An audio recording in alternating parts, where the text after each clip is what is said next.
these are all, oh no, I just dropped a hook underneath my chair. Give me a second.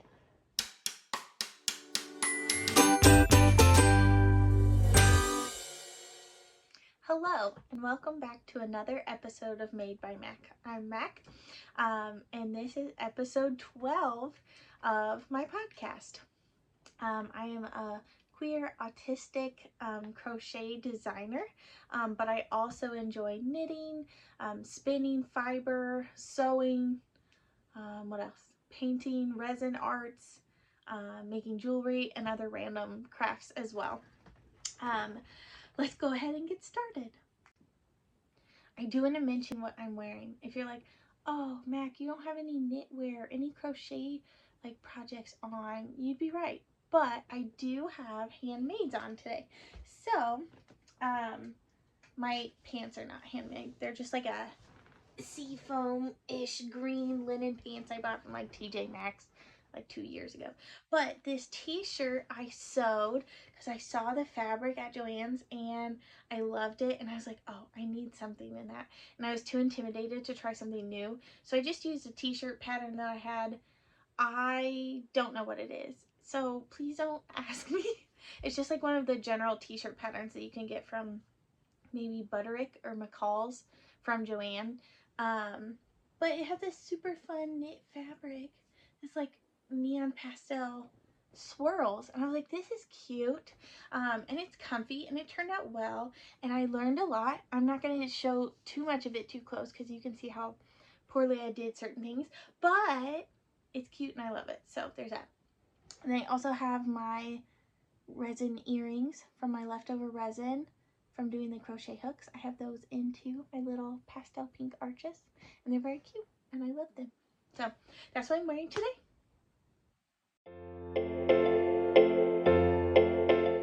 Okay, I do want to offer like a quick disclaimer that I am filming at a different time of day than I normally do, so I've got some funky shadows in the background, so just try to ignore them. I do have extra lighting so you'll at least be able to see my projects really well. Okay, let's go ahead and get started with some finished objects, which I mistakenly put at the bottom of my basket. I have one project that's 99% of the way done and one that's like 98% of the way done, but I'm calling them finished objects because all of the crocheting part is done. Okay, I'm gonna scoot back for a second so you can see. So my first finished object, I literally just finished this morning, and this is a C Street tank by my friend MC of Blame the Knots. She and Brianna of the Little Wolf Knits, sorry, Fuzz, are doing a collaborative pattern, meaning that one person is writing the crochet pattern, MC, and then the other person, Brie, is writing the knit pattern. So you will be able to purchase a copy of this for a crochet version of it and of a knit version of it, or one or the other. You know, I don't think you can, I mean, I guess you could put them both in your cart and buy them, but so whichever you know how to do, or if you know how to do both, you can buy both patterns and make, I guess, like sibling shirts. I am so excited about this. I love it so much. I originally was going to do a different yarn, and then I had some issues with it, but they were all on me. They were not on MC or the pattern at all. So I ended up using Emma fingering weight yarn by Behind the Pines. Through the Pines? Behind the Pines. Behind the Pines. And I bought this yarn. Here, I'm going to hold it super close so you can see the colors. I bought this yarn at the Jay County Fiber Arts Festival in March. And I'm going to be honest, this is maybe one of the fastest like turnaround times from buying yarn without a project in mind to actually starting and finishing it that I've ever done. So yeah, I made the high-low hem. There's also an option, I believe, to do just a straight down hem with like ribbing at the bottom, but I wanted this cutesy little high-low thing going on. It is so cute. I've already tried it on. I also have already caked up yarn to make another one, and I just finished this morning. I'm not going to start it yet though. I'm gonna like leave that as maybe my vacation project because we're getting ready to leave fairly soon to go to Hilton Head, South Carolina. But I love this so much. It worked up super fast too. This is a fingering weight yarn, and I got this done. I started it not like a day ago Sunday, but a week ago Sunday. So I basically got this whole thing done in like 8 days, which is awesome. And I've been busy, so it's not like I was working on it day and night all of those 8 days. But all I have to do is weave in the ends and wash and block it, and it's done. So it's like 99% of the way done. But I love it so much. I'm so excited for this pattern to come out. Did I mention I was testing this? I don't know if I explicitly said that, but I'm testing this for MC. And I'm super excited for this pattern to come out. And I also plan on buying the knit version from Bree of the Little Wolf Knits when the patterns come out. But it's gonna be so cute. I love it so much. And I do have a decent chunk of leftover, which I will talk about in like future plans type of situation in a minute. Okay, where do we put this? We're tossing it. Okay, next thing is also, oh my gosh, this is going to be another I Love MC's patterns type of podcast, but it's fine. This one is also like 99% of the way done, and I have to admit, this has been done for like a week, but it's not sewn together. So this is her Cherries on Top crop pattern, and I opted for, ooh, look how cool the pooling turned out with this yarn on this one section. So I ended up deciding to do a faux button band. I'm just gonna sew it, but I have not sewn it yet. But look at how cool all of the little cherries turned out in the back. So all I have left are to sew this, and then I found I have some like this royal blue color, some buttons that will go on this, and then again I'll wash and block it and it'll be done. But I love it. I kind of want to make another one too, but I haven't decided on yarn, so that may not happen immediately or even soon. But that's my second one. It's super cute. I made it with negative ease, but I think by the time I wash and block it, it may just be negative ease like here, and have positive ease around my stomach and stuff. So, which is kind of what I was going for. So, but that one is also done. And I'm really excited about that one. I don't love the yarn I used. The colors are great. It had a lot of like those little pigtails that you get when you're spinning. It had a lot of those, and it was kind of fussy to work with, which is weird because it was just like a merino wool sock yarn, or not sock yarn, but fingering weight yarn. So probably won't use that yarn again, or that base again, but this turned out really cute. Or it will, once I'm actually done. Okay, and that is all I have for finished objects. I do have one more finished object, but it is not a garment, which is why I kind of separated the garments first, and now I'm going to talk about this. I have a completed spinning project, and I need you to brace yourself because this is so much yarn. Look at this. I love this so much, and it is all these beautiful berry colors, and this is like so much yarn. I have not done the math on the grist on this yet, but I will soon. But I just need you to know this is a huge skein. This is like over 200 grams, and it's over 800 yards.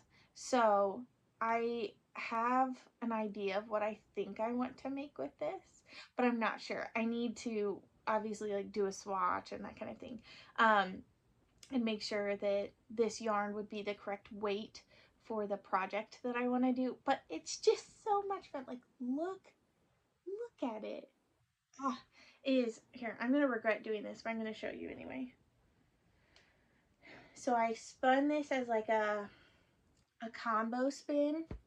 A couple episodes back, I showed you a finished bobbin of some like deep magenta Cormo fiber, and it turned out really well. And then it just sat for a long time because I was like, I don't know what to do with this. So I just sat, and then I spun a full bobbin of, or not a full bobbin, 4 ounces of a gray merino base that was in the color Hullabaloo.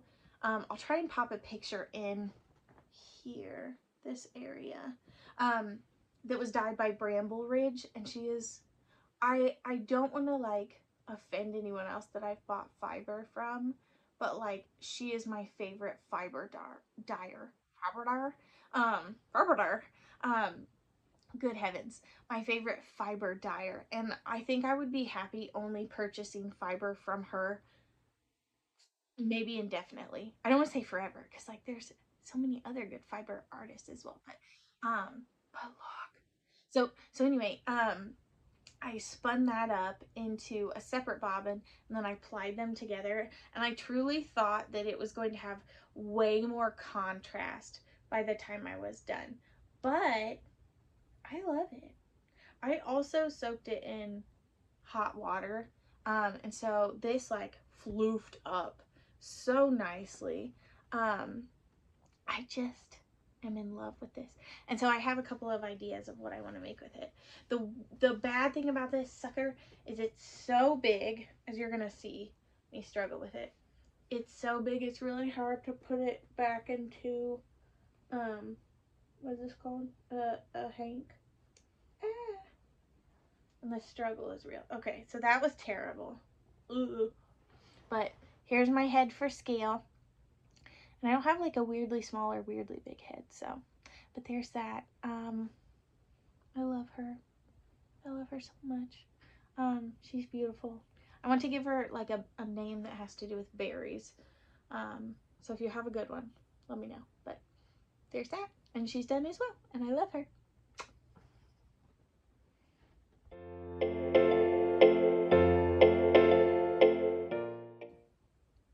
My first whip, I think I'm gonna go in order of like most done to least done. That doesn't make any sense. I'm just gonna do it. Who cares? Okay, so this one you guys have not seen in a while, and it's because I was very slowly, and when I say slowly, I mean very slowly, working on this.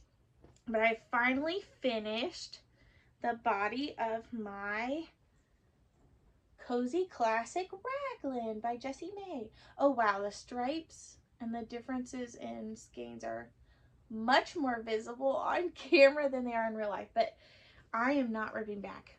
You can't make me. You can't. And I don't care that much. And honestly, like in real life, it doesn't look like that. I've had one other sweater that I took a picture of it and I was like, oh my gosh, you can see like, here's the line where I started the next skein. And like in real life, you can tell it all. And so that's this situation. But I love it so much. I tried it on already. And it fits exactly as I wanted it to. And I think it'll even itself out and be even more perfect once I finish the sleeves, obviously, and then wash and block it. So this is gonna be hella cute. And again, it hurts to look at because it's so bright and it makes me really happy. So I'm gonna force myself to start one of the sleeves this week, and then maybe that will be my car knitting because we are driving to Hilton Head this year. So I have many hours that I can work on this in the car. Because like I don't really want to take this to the beach because that's a lot of wool and that's hot. But this would be great to work on as we're driving there. So I'm going to force myself to pick up the sleeve, at least one of them, so I can get that going. Because the longer I sit with it in this position at like a stopping point, the longer it will stay like that. So, but I'm loving this. This is just in some pink DK,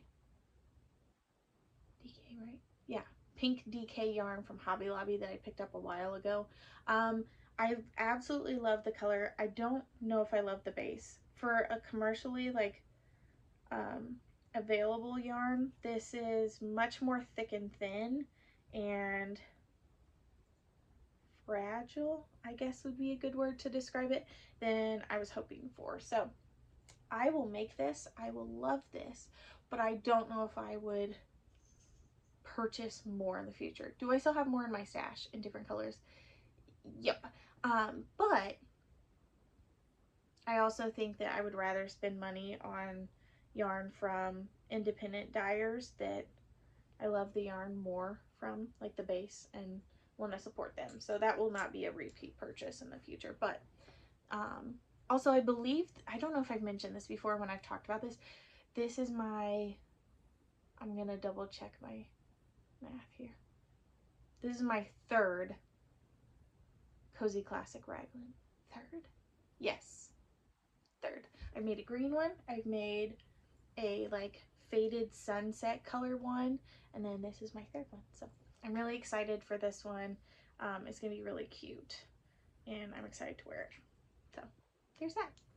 And I'm really excited to hopefully get it done before like the fall, so I basically have a brand new sweater just in time for cold weather, because I'm not wearing it in the middle of June or July here when it's like 89 or 90 degrees. I picked very specific temperatures there, but anyway, when it's like 80s or 90s, it's too hot. So there's that. And so all I have left are the sleeves, which is great. The next work in progress. You know what? I'm not cutting that out. That's kind of how I've been talking all day, is having some struggles, so I'm just gonna leave it. But my next one is something fairly new for me. I have only ever made super heavy, like worsted weight shawls, and I have been like collecting shawls in my favorites on Ravelry, and I've actually purchased a good number of them. Let's think. I know I've purchased at least 3 knit shawls, and I've now purchased a crochet shawl, which I'll get to in a little bit, but I have not made one yet, so I thought it might be time. And I figured I would start with a classic. Oh my gosh, I have forgotten the name of this. This is gonna be embarrassing, but anyway, I am making a fingering weight shawl by Andrea Mowry, and it is not so faded because that's her sweater pattern that I have made. It is not the What the Fade. This is the Find Your Fade. I found it eventually. Haha, fun. Oh, that was unintentional and somewhat awkward. Okay, and as you can see, I do not have a lot of it done. But I just started it the other day kind of on a whim. I accidentally threw some yarn in a basket together, and I looked at it and I was like, oh, that would be cool together. And then I like kind of didn't think about it for a while, and then later I was like, I really want to make a shawl, and I was like, I want to make it out of these. So this is some yarn that I picked up in Washington, DC, and this is junk yarn on one of her sock or fingering weight bases, and I do not remember the color, but I will tell you next time, because I also don't know where the ball band went, and in order to look it up I would have to use my phone. So but it's very cool. It's like this light peach color with a lot of yellow and pink speckles in it, but it also has like these random occasional blue or teal speckles, which you can kind of see in there. It doesn't really want to show you the right color. Also, I have this teeny tiny little stitch marker heart I think I bought from the Lemonade shop, and it's one of their like sock stitch markers, but I liked it, so I put it on here. So there's that, and then I'm super excited to show what this looks like as it grows. I'm done with the first section and getting ready to start the next one, but I was nervous because I was working on this while also talking to other people, and I was like, I have not read through the pattern yet, like line by line. I'd like looked through it and read through the general directions, but I have not done this type of lace yet, so I am gonna work on that in a little bit. But it looks so cute so far, and I really like how squishy garter stitch is. I always think like, ew, I don't want to make something in garter stitch, and then I make it and I'm like, oh, I really enjoy that. So that's my next whip. I'm gonna put that back in the basket here so it doesn't get like cat hair stuff on it. And then my last whip that I'm going to show you today that I've actually started. Yeah, I don't think I have any others that I want to share. A lot of them are just kind of they're not tying out, they're just kind of chilling for right now, because I'm just kind of like meh about them. But my next one is I'm really bad at filling my bobbins evenly on my spinning wheel, so please don't judge me for that. But I finished spinning up a 4-ounce braid of BFL, Blue Face Leicester. It is so like buttery. Like I would not have guessed that from looking at it or even touching it. But once I started spinning it, it was like, oh my gosh, this is the sheen on this. And I mean, like, look at how the light is reflecting off of it. It is so cool. So this is going to be part of a combo spin. And I actually grabbed the other 2 braids that I'm going to apply it with so you could see what I'm envisioning. So this one has like this green and pink and a teensy bit of blue and then a teensy bit of purple in it. And the color repeats were really far apart. And in retrospect, I wish I would have flipped some of this. I know that's not going to make any sense to you because you don't know what it looked like beforehand, but just so the pinks would pop through faster, but we learned. So this is going to be a 3-ply. So we've got this, which is a BFL, this pink one with these purple, I don't want to say speckles because they're not really speckles, they're bigger than speckles, but they're like blobs, right? And then my favorite one, don't tell the other 2, is this, which is a Colombian and Rambouillet blend. So this is, it's going to be all together, and I think it's going to be so cool. This one, my plan is to split it into really thin strips, not too thin. I learned that the hard way. But I mean, she's floofy, right? I'm going to split it into some thinner chunks so that I get each of the color repeats multiple times through the plying. Because I would be sad if I didn't get that. So we'll roll this guy back up in here. But I think this is going to turn out really cool. And I will get, hopefully, like the equivalent of what would normally be 3 skeins of yarn from this. So this pink one is the one that I'm going to do next. It is just so bright. It's going to be so cool. I'm really excited about that. I'm going to start that one soon-ish. But that's my only spinning project right now.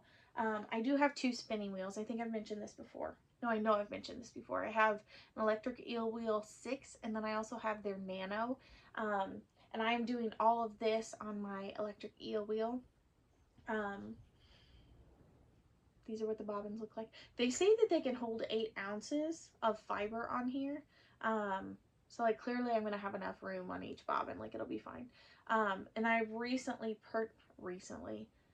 in January, purchased their Lazy Kate and finally threw away my cardboard shoebox dowel rod duct tape and string situation. And it is a life-changing experience. Like, I was very proud of myself for making my little shoebox Lazy Kate, but this makes it so much easier. And it's collapsible, and like you can pack it flat, which is so cool.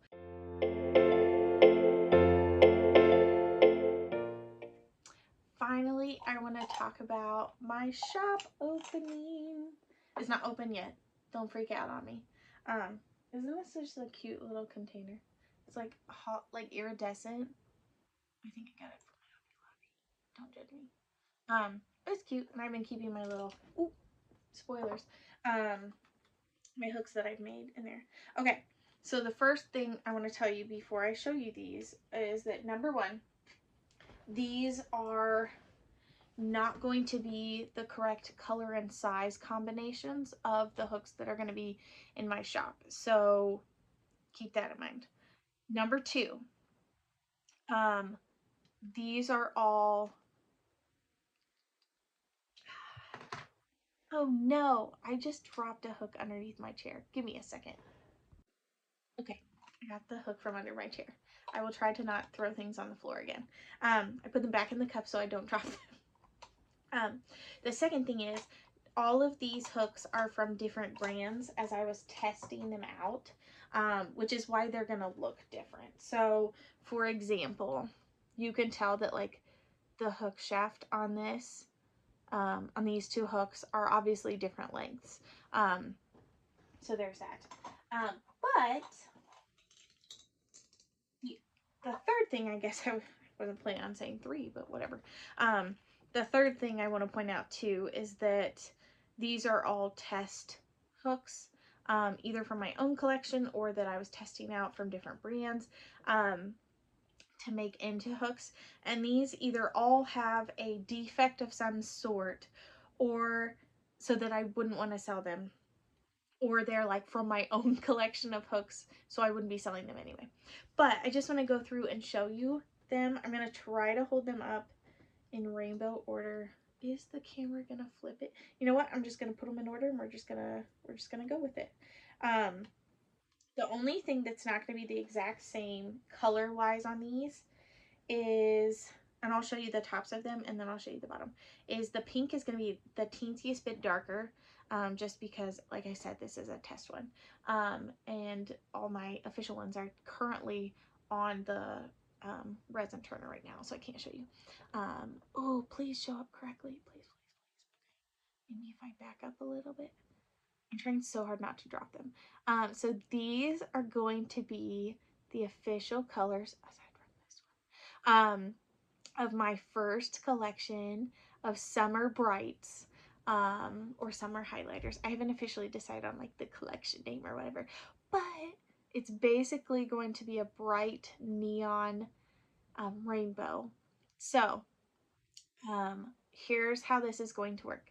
I'm going to have each of these colors assigned to a specific hook size that will be available to purchase, like ready to ship right away. And then I will also have a limited quantity of like made to order, or is that how I want to say it? Yeah, made to order hooks, and you can pick your color and size, but you have to buy a minimum of a certain number of hooks. Otherwise, it is more work without a lot of return for me to do that. So I'm also going to have, here, I'm just going to hold them like this. So you can see I tested out different letters. Oh my gosh. I teach preschool and high school and I just said letters. Those are clearly numbers. All of my hooks are going to be labeled in the millimeter size.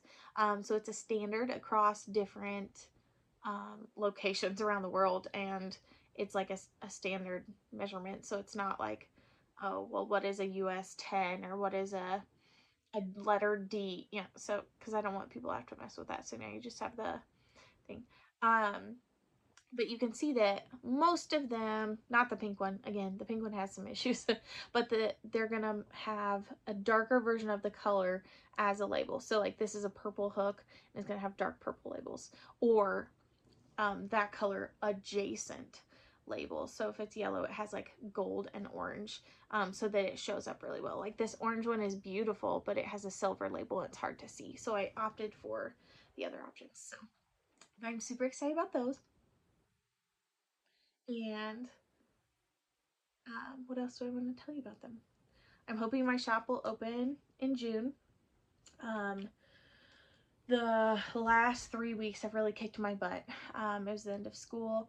I still have a ton of stuff that's going on that's school related this week, and then I'm going to be gone for a week. So the goal is that I will be selling these in June on my Etsy store, and I will put links and information and stuff hopefully on the next episode, which is hopefully when I get back from vacation. But I'm very excited about these. I really hope you, the viewer, the person watching this, is either excited about these if you crochet and are interested in at least considering purchasing them, or wouldn't mind sharing to your potentially crafty friends about them, because I'm just so excited about them and they're so pretty. And I am testing every single hook, like just a little row or two in like a little granny square or whatever, to make sure that they work and there's no residue or there's no deformities in the hooks themselves, because I'm not making the metal part of the hook. I am not, I don't know, would that be a blacksmith? I don't know. I don't know what I'm saying. Um, but I'm not making the metal part, right? So I want to make sure that anything that I'm selling, you're able to use easily. So I'm very excited about that. I also, as I mentioned before, use all the leftover resin to make earrings and stitch markers, and I do have some really cool stitch marker packs planned, if you're interested in those. And I will have the option of either like knitting stitch markers that just have the rings, or like lobster clasps, or opening, what hinge joint rings, so you can use them for crochet or knit if you do both like me, if you're multi-stitchual or bi-stitchual as some people say. But I'm really excited about it. I've been working really hard on this, and I'm really excited to share my little hook creation babies with the world.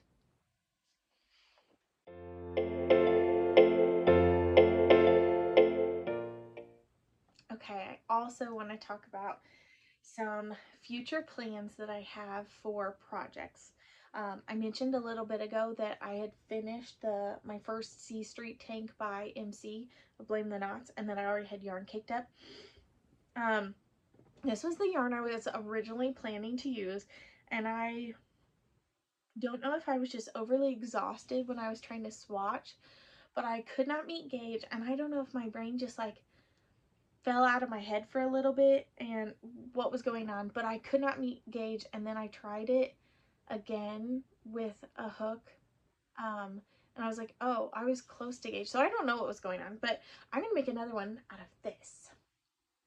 I'm gonna fade, I'm gonna start with the yellow at the top and then fade into this bluish purple. I guess they both have purple in it, but you get the point. I'm gonna fade, this one's gonna be on top, that one's gonna be at the bottom. And I'm gonna make the next size up so it has a little bit closer to, it's gonna technically be neutral ease, but it'll be positive ease around my belly. And I'm gonna make it longer and use the straight down option. So my first one had the high-low hem. I can't remember what that was called for a second. But this one I'm just gonna do a normal like straight down hem and then put the ribbing at the bottom because I think that would be so cute. And I want another tank top. So I think this one will be really cute and really pretty, but I'm not letting myself start it yet because I have enough other stuff I need to do first. But there's that. Put that very carefully over here. See if that falls down. And then the next thing is I got really excited about starting this tiny little shawl that I showed a little bit ago, my Find Your Fade shawl. And I thought, oh my gosh, I also need to do a crochet shawl, obviously. And so I bought a pattern for the Daydreamer shawl. And I started pulling yarn from my leftovers basket, or my, what do people call that? Like, it's still stash because it's still in my stash, but it's the leftover bits from other projects. So I don't know.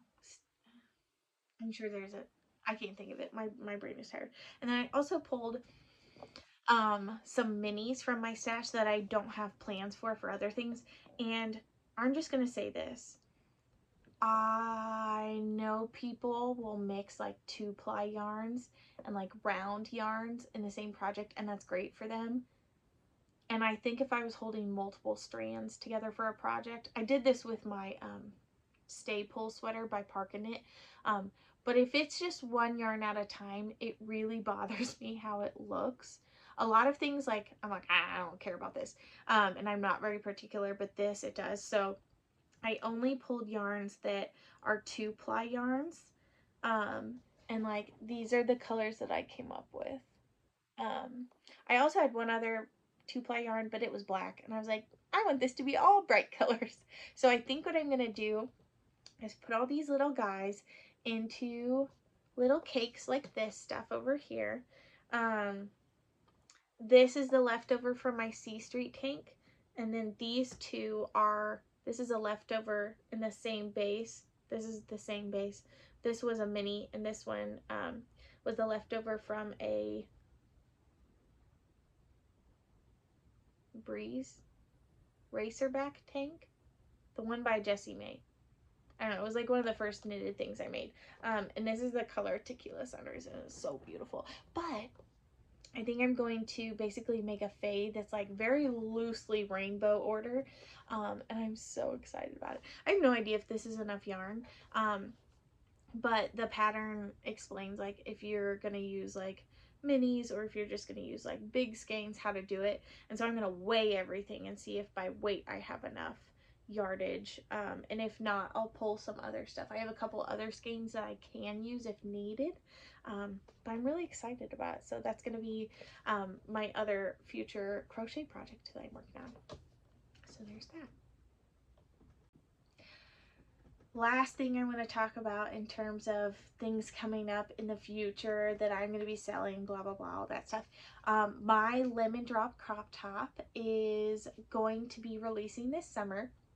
I'm working with my testers on how much time do they need to finish up their size or whatever, and get photos and information turned in and all that fun stuff, all the fun stuff that you get to do as a tester.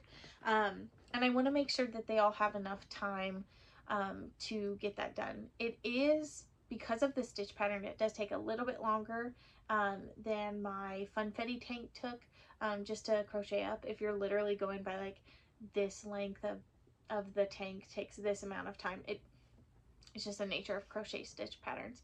And so I'm trying to make sure that I give them enough time so nobody feels rushed or anything like that. But I'm hoping that it will release by the end of June. So please be watching for that. I'm going to pop in a picture right here of what it looks like, of my yellow one. It's my favorite one. I also love my full length one, but my yellow one is just, it's the original, you know? And I'm thinking of making another one. We'll see. But hopefully that will release this summer. I'm super excited about it. I think my little crochet designer heart really loves summery projects and designing that kind of thing, because I have like 4 more things like lined up that I am working through getting into written format and graded for different sizes to my tech editor, and then eventually out to testers. So if you're interested in testing, either watch this space, watch my Instagram page, because that's where I'll post testing calls for my different patterns. And yeah, I think that's it. I'm really excited about it. My testers, the ones they've already submitted photos, like I get so excited when I start seeing everybody's projects, and they've done such a wonderful job. They've been a very chill group of testers this time. Not that the other ones weren't, this group seems more relaxed, I don't know. But their stuff that they've made has been so beautiful and so fun, and some of the colors that they've picked are so awesome for this tank top design, and I've been really impressed and excited to see what they come up with and how it turns out with the yarn that they chose, and they're doing just such a wonderful job. So but yeah, that's what I've got coming up soon. I'm hoping to have the next pattern design that I'll do a testing call for will be the Funfetti. So definitely keep an eye out for that. It is a crochet design. But yeah, I'm really excited, and that'll be coming out soon, hopefully. All right, that is it. Thank you so much for staying with me through all of me dropping stuff throughout the episode, fumbling my words, and other weird unhinged chaos that happens during, you know, a crochet and knitting podcast. Thank you for your support and your comments. I have really enjoyed getting to know people in the comment section a little bit and hearing what you like and dislike about the podcast. If you are so inclined, please like this video if you liked anything from it. If you have not already subscribed to my channel, I would really appreciate it if you did that. Feel free to share my channel with some of your friends you think I would enjoy the podcast, or someone that also loves bright colored yarn and crocheting and knitting and that fun type of stuff. I'm trying to think. What is it? The whole YouTube spiel, the like, comment, subscribe, share, etc., and on and on and on. But thank you so much for your continued support, and I really appreciate it. I have a couple non-podcast videos that I've planned to film this summer, so be looking for those, and I will see you next time.